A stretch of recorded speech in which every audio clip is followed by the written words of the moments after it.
اعوذ باللہ من الشیطان الرجیم بسم اللہ الرحمن الرحیم واتخذ قوم موسى من بعده من حليهم عجلا جسدا له خوار ألم يروا أنه لا يكلمهم ولا يهديهم سبيلا اتخذوه وكانوا ظالمين۔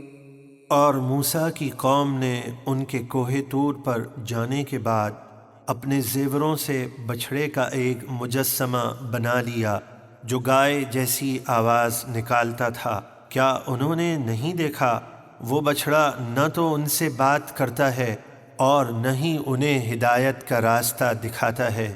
انہوں نے اسے معبود بنا لیا اور وہ ظالم تھے۔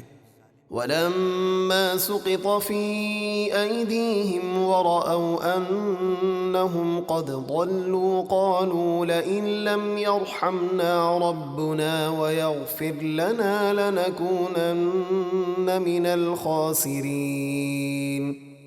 اور جب وہ اپنے اس کام پر پچھتائے اور سمجھ گئے کہ ہم گمراہ ہو چکے ہیں تو کہنے لگے اگر ہمارا رب ہم پر رحم نہ کرے اور ہمیں نہ بخشے تو بے شک ہم ضرور تباہ ہونے والوں میں سے ہو جائیں گے۔ وَلَمَّا رَجَعَ مُوسَىٰ إِلَىٰ قَوْمِهِ غَضْبَانَ أَسِفًا قَالَ بِئْسَ مَا خَلَفْتُمُونِي مِن بَعْدِي أَعَجِلْتُمْ أَمْرَ رَبِّكُمْ وَأَلْقَى الْأَلْوَاحَ وَأَخَذَ بِرَأْسِ أَخِيهِ يَجُرُّهُ إِلَيْهِ قَالَ ابْنَ أُمَّ إِنَّ الْقَوْمَ اسْتَضْعَفُونِي وَكَادُوا يَقْتُلُونَنِي فَلَا تُشْمِتْ بِيَ الْأَعْدَاءَ وَلَا تَجْعَلْنِي مَعَ الْقَوْمِ الظَّالِمِينَ۔ اور جب موسیٰ سخت غصے اور افسوس کی حالت میں کوہ طور سے اپنی قوم کی طرف واپس آئے تو فرمایا تم نے میرے جانے کے بعد میرے پیچھے کیا ہی برے کام کیے؟ کیا تم نے اپنے رب کا حکم آنے سے پہلے ہی جلد بازی کی اور میرا انتظار نہ کیا؟ اور موسیٰ نے توریت کی تختیاں ڈال دیں اور اپنے بھائی ہارون کے سر کے بال پکڑ کر انہیں اپنی طرف کھینچنے لگے۔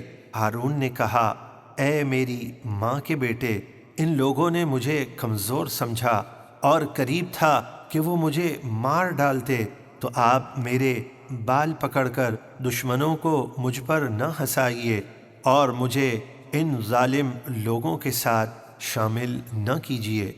قال رب اغفر لي ولأخي وأدخلنا في رحمتك وأنت أرحم الراحمين۔ موسیٰ نے عرض کی اے میرے رب مجھے اور میرے بھائی کو بخش دے اور ہمیں اپنی رحمت میں داخل فرما اور تو سب سے زیادہ رحم فرمانے والا ہے۔